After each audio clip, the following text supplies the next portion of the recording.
Guys, you are currently watching a clip from our podcast, The Fellas. The full podcast is available exclusively on Spotify with video for free. So go ahead and follow us on Spotify. It actually helps us out more than you could imagine. You want to know what else is absolutely fucking Yeah? Paul Pogba's brother. Have you heard about what's been happening lately? Yeah, it's nuts. Explain it, because you're obviously a Paul United Pogba's fan. brother. So Pogba's saying his brother's trying to extort him and blackmail him for money. And like 13 mil or something. Yeah, it's happens to quite a few players, to be fair. It's happened quite before. And Paul Pogba's brother is claiming that Pogba is performing witchcraft. And he's performing it on Mbappe and shit. And the most recent thing, and I don't know if this one is real or not, but even still, it's just funny, right? Yeah. Because it's either a meme or not, I don't know. But it was that Paul Pogba had buried a hyena or something in the middle of Old Trafford to try and fucking, I don't know, to try and curse Mbappe. Yeah, because that's what he says. He's performing like witchcraft. Somebody said on Twitter, listen, these are not the words of the Fellas podcast, but that's why Mbappe is now going out with a woman that used to be a man because of Paul Pogba burying the hyena in the middle of Old Trafford. Really? Yeah. He said he cursed Mbappe. What the fuck? Is that true, by the way? Is Mbappe going out with the first transgender model on Playboy? Playboy, yeah. Which I think is pretty sick. I rate that, yeah. Oh yeah, I rate that massively. It's real. That's huge for that whole situation, by the way. Because obviously he's one of the such a high profile person. All eyes on it, and it's good. I think it's pretty sick, honestly. Yeah, but just that whole thing coming out, and it came out around that time, which I think was actually why, like, they've come out with it and they put it forward, because clearly Paul Pogba's brother was gonna like leak all this stuff anyways. I think so. They've just like, well, you would just rather put it out yourself than have fucking Paul Pogba's leech of a brother just fucking come out. By the way, do you not think it's really sad that his own own blood is extorting him? Yeah, he held at gunpoint as well the other day in his house. Was it gunpoint or something? Can you double check that? Yeah, this was like the first thing that came out. So that's the first part that came out. The people in balaclavas came into his home and held him at gunpoint for this money, which was obviously set up by Mateus, his brother. Yeah, and he said he knew he was in the house with friends and it happened, so it was obviously all a big setup.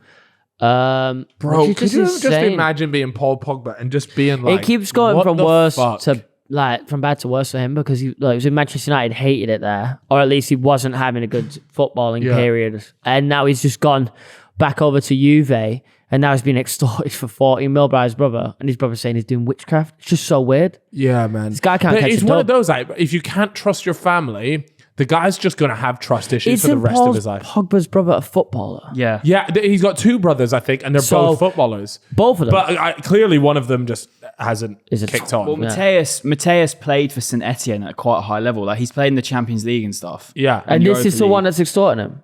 Yeah. Wow. It's just sad, man. Like, what the fuck? It's sad. It's just so strange, like, the witchcraft thing, like... I'm really confused. I know in some cultures this is like a serious thing though. Like, have you ever watched those African club games, and like people, they'll go and perform witchcraft on like the goalpost or something, and then what happens is all the players will just chase after the guy that's done it. Yeah. And like just essentially try to beat him up, because it's like they're serious. fully it's very serious out there. Yeah. And what happened, and the crazy thing about the clip I'm talking about is the guy performs the witchcraft on it, and then instantly they concede, so it's as if it works. Yeah. Do you know what I mean? And so then everyone goes fucking mental at the guy. Well, they said that Yaya Toure did that to Pep for the Champions League. Yes, I saw because obviously Pep and Yaya Toure don't get along, do they? And then Yaya Toure apparently paid for a witch doctor to put a curse on Pep's Champions League success after they had their fallout. That's just so niche, though. Yeah, I just don't think that. Yeah, would he go? Wouldn't he just pay for his? Wouldn't he get it on the whole success? Yeah. Why would he say, okay, it's just the Champions League, he's not allowed to win? Yeah. I reckon that's a story that's developed over time, that's been kind of changed, and it's gone from people saying his whole career to then Champions League because he's doing badly. Or Yaya Toure has once said, "Oh yeah, I hope he never wins a Champions League," and everyone's gone, perform witchcraft. That. Yeah. No way. Macca. What does macca mean? It's just West, innit? It's the same way you said, "Oh, let's head down to Gunnell to the pub." What's a Gunnell or Ginnell? Ginnell. Ginnell. You don't know what Ginnell is? No. Do you know what a Ginnell is? Mate, I've never heard of fucking it. sorry. Come on, boys from the north and girls from the north will know what a Ginnell is. Like it's an alley. It's like an alley. It's a Ginnell going down to just go cut through the Ginnell. It's an alleyway. Essentially, yeah. Is it like a dodgy one? Does it have to be dodgy? No, I think it's just essentially like a small alley, slim, like whatever. I always used to cut through the Ginnell. It used to get me from the park to another side of the street. Wow. Yeah. Were you ever in a rough part of Manchester? No, I've been to rough parts of Manchester, like really rough. Like Why would you go there? Because my mate lived there, so I was always there, and there was like car bombs and all sorts kinds of shit. Wait, going actually? off. Yeah, Car bombs? yeah, like not like car bombs, like this fucking Iraq? people setting cars on fire and shit. Wow. Yeah, and then there's just always scraps, fucking gangsters or fucking chopping each other's hands off and shit. Where do you It's think it's very more weird. dangerous, London or Manchester? I'd still say London. Yeah. It just depends where you are, though, doesn't it? Like, Yeah, it always does. yeah. Well, it's just an area. What area you're in? Like here, it's not that bad. Yeah. But a little further down the road. Could be. Yeah. Yeah. You never know.